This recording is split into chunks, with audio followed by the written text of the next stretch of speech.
Morning students. आज हम zoology practical के बारे में एक्सोलोटल लार्वा, सायरन, एलाइटिस और हैला के बारे में चर्चा करेंगे। तो सबसे पहले लेते हैं एक्सोलोटल लार्वा। पिछले चरण पर हमने एम्बियोस्टोमा के बारे में पढ़ा। एम्बियोस्टोमा का ही ये लार्वा होता है एक्सोलोटल लार्वा। इसका इवोल्यूशनरी सिग्निफिकेंस है, इसलिए इसको इम्पोर्टेंट है ये, इसलिए इसको इसमें सिलेबस में रखा गया आपके में, क्योंकि ये लार्वा ऐसा है जिसमें नियोटेनी पाई जाती है, यानी लार्वा अवस्था में ही प्रजनन करने की क्षमता इसमें डेवलप हो जाती है। टिप्पणी इसमें, अब चूंकि ये लार्वा है इसलिए इसकी क्लासिफिकेशन की आवश्यकता नहीं होती है, ना ही क्लासिफिकेशन आपको प्रैक्टिकल की रिकॉर्ड में लिखना है और ना ही आपको एग्जाम में लिखना होता है। इसमें सिर्फ टिप्पणी कमेंट लिखने होते हैं और इसका डायग्राम बनाना होता है। इसके पूर्व में एक पृथक प्राणी, सबसे पहले इसको जब स्टडी की जा रही थी तो साइंटिस्टों ने एक अलग प्राणी समझा इसको कि ये एक अलग प्राणी है और उसका नाम दिया सायरेडॉन। लेकिन बाद में जब इसका कायांतरण देखा, इसकी लाइफ साइकिल देखी, तो पता लगा कि तो एम्बियोस्टोमा का लार्वा है, इसलिए इसका नाम एक्सोलोटल बाद में रखा और फिर एक्सोलोटल के रूप में ही पढ़ा जाने लगा। इसका शरीर छिपकली के समान होता है, 27 सेंटीमीटर लंबा होता है। इसमें लाल रंग की 3 जोड़ी एक्सटर्नल गिल्स पाए जाते हैं, जो इसका कैरेक्टरिस्टिक फीचर है। इनके अलावा ओपन गिल क्लेफ्ट्स भी होते हैं 4 जोड़ी। ये लार्वा बहुवर्षीय होता है, यानी लंबे समय तक लार्वा अवस्था में ही रहता है और इसके शरीर जो है वो सिर, धड़ और पूंछ में विभेदित रहता है। ये इसका लार्वा का एक डायग्राम है नामांकित, जिसमें, और ये इसका फोटोग्राफ्स है। ये सफेद रंग का होता है एकदम से, और इसकी कॉडल्फिन है ये लंबी पूंछ, जिसमें लाल रंग के 3 जोड़ी गिल्स पाए जाते हैं, एक्सटर्नल गिल्स हैं।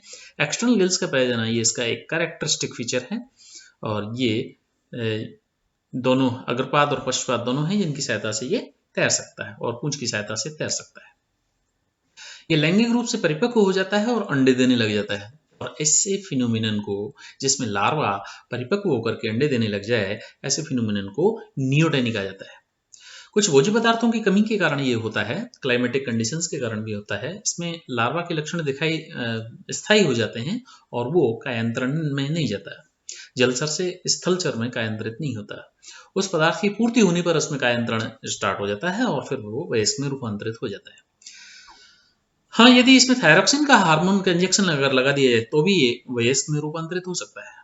6 माह या इससे अधिक के लार्वा को आसानी से कायांतरित किया जा सकता है, लेकिन इससे ज्यादा होने पर वो कायांतरण इसका कठिन हो जाता है।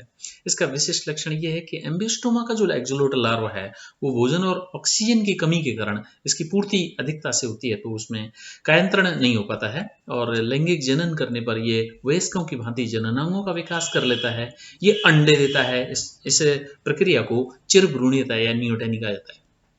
सायरन नेक्स्ट एनिमल है सायरन।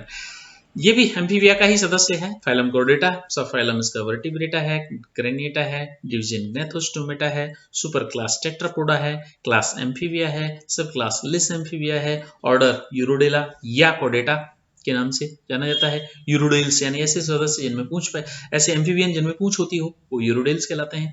इनकी फैमिली सायरेनिडी, क्योंकि सायरन के जैसे हैं, और सायरन इसका जीनस है, और इसको सामान्यतः मड ईल के नाम से जाना जाता है।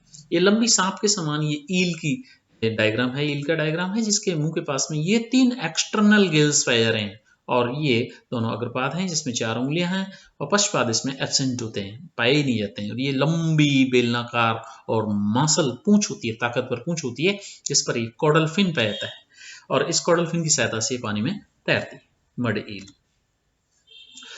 भौगोलिक इसका वितरण की बात करें तो सायरन जो है वो उभयचरी प्राणी होता है, और संयुक्त राज्य अमेरिका, मुख्यतः वर्जीनिया, इंडियाना, फ्लोरिडा, टेक्सास राज्यों में पाया जाता है। ये प्लीस्टोसीन पीरियड से लेकर के आज तक जीवित है। इसे सामान्यतः कीचड़ की ईल कहा जाता है, मड ईल के नाम से जाना जाता है। इसका शरीर 75 सेंटीमीटर लंबा होता है, छोटे छोटे पैपिला से इसको आवृत रहता है। सिर, धड़ और पूंछ में इसका शरीर विभक्त होता है 3 भागों में, और इसकी सांप की तरह लंबा शंकु आकार का इसका शरीर होता है, जिस पर 2 छोटे छोटे नेत्र पाए जाते हैं, आंखें पाई जाती हैं। अग्रपाद सुविकसित होते हैं, लेकिन पश्चपाद नहीं पाए जाते, लेकिन इनमें मेखलाएं पाई जाती हैं। 4 उंगलियां होती हैं अग्रपाद में, और पश्चपाद तो होते ही नहीं है। पूंछ पर छोटा सा पुष्य पंख पाया जाता है। कपाल इसकी संपीड़ित, यानी खोपड़ी है वो संपीड़ित होती है, कॉम्प्रेस्ड होती है, अस्थियों का बना होता है। दोनों जबड़ों पर नुकीले दांत पाए जाते हैं।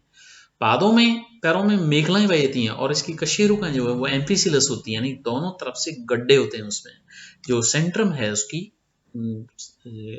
कशेरुकी की, उसमें दोनों तरफ से खांसदार होती है। चपटी और संपीड़ित पूंछ होती है, इसके द्वारा ये पानी में तैरता है। पूंछ में पुष्य पंख कॉर्डल्फिन पाई जाती है। लाल रंग की 3 जोड़ी एक्सटर्नल गिल्स पाए जाते हैं और 1 जोड़ी ओपन गिल क्लेफ्ट पाए जाते हैं।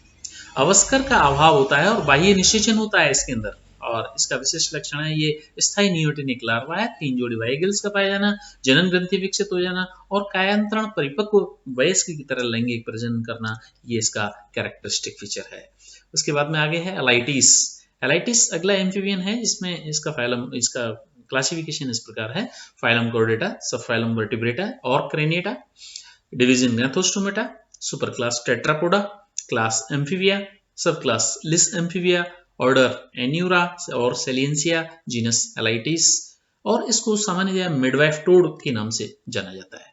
ये मिडवाइफ टोड का एक डायग्राम है, नामांकित चित्र है, जिसमें अर्धचंद्राकार इसका माउथ है या नोस्ट्रिल्स हैं, ये हेड और ये बल्ज्ड आईज पाई जाती हैं। ये टिम्पैनम है और ये शरीर पर वार्ड्स पाए जाते हैं। अग्रपाद है, अग्रपाद मुड़ा हुआ है, 4 उंगलियां हैं। पश्चपाद सीधा है, उसमें 5 उंगलियां हैं, लेकिन नाखून नहीं है और इसमें पूंछ नहीं होती है।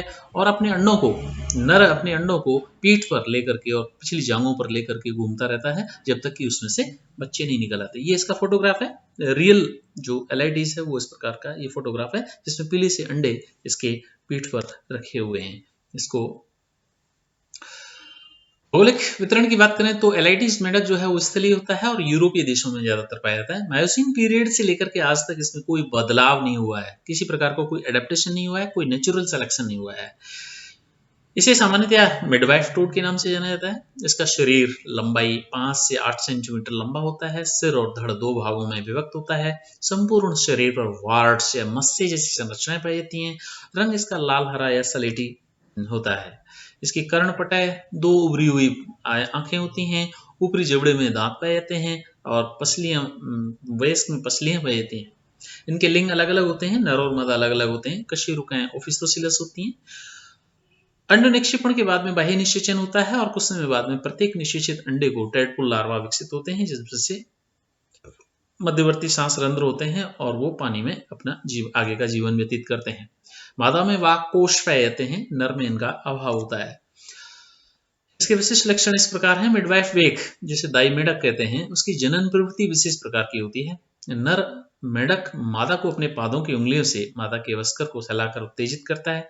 उत्तेजित होकर के मादा डोरियों के रूप में अंडे देती है, अंडों का निक्षेपण करती है। उन अंडों की डोरियों को नर वेक अपने पैरों के पीठ पर और अपने पश्च भागों पर लपेट लेता है और गीली मिट्टी में चला जाता है।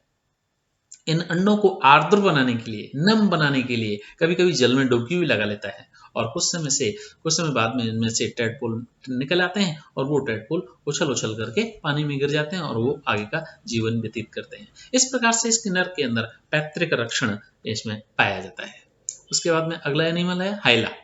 हाइला जैसे ट्री फ्रॉग या वृक्षाश्रयी मेढक कहते हैं। इसका क्लासिफिकेशन इस प्रकार है: phylum chordata, sub phylum vertebrata, division gnathostomata, super class tetrapoda, class amphibia, sub class lissamphibia, order anura या salientia, genus hyla arborea, genus और स्पीसीज हाइला आर्बोरिया। और इसको सामान्यतः ट्री फ्रॉग या वृक्षाश्रयी मेढक के नाम से जाना जाता है। ये छोटे से आकार का मेढक होता है जिसकी टांगे लंबी लंबी हैं, टांगे काफी बड़ी हैं। इनमें पैरों में जाल पाया जाता है उंगलियों के बीच में और गद्दीदार उनकी उंगलियां होती हैं। उंगलियों के जो टिप्स, टर्मिनल एंड है, वो गद्दीदार संरचना बदल जाते हैं ताकि ये वृक्ष और चट्टान को पकड़ करके चढ़ सकते हैं। ये इसका फोटोग्राफ है एक हाइला आर्बोरिया का, जो इस डाली पर बैठा हुआ है। इसकी पीठ का रंग भी हरा है और इसकी डाली का रंग भी हरा है, यानी हरे बैकग्राउंड के अंदर ये हरा रंग अपना डेवलप कर लेता है अपनी स्किन में। भौगोलिक वितरण की बात करें तो हैला एक उभयचरी मेढक होता है जो पेड़ों पर रहता है। भारत, चीन, संयुक्त राज्य अमेरिका, मैक्सिको, अफ्रीका, कनाडा के जंगलों में ये हैला खूब पाया जाता है। मियोसीन पीरियड से लेकर के आज तक इसमें कोई बदलाव नहीं हुआ है। ये वृक्षवासी मेढक होते हैं या चट्टानों पर भी रह लेते हैं, चट्टानों पर भी रहते हैं और उनको चढ़ने के लिए, चिपकने के लिए इनकी उंगलियों में गद्दी पाई जाती है। ये 3 से 8 सेंटीमीटर लंबे होते हैं और इनका जो शरीर है वो सिर और धड़ केवल 2 ही भागों में विभक्त रहता है। गर्दन और पूंछ का अभाव होता है।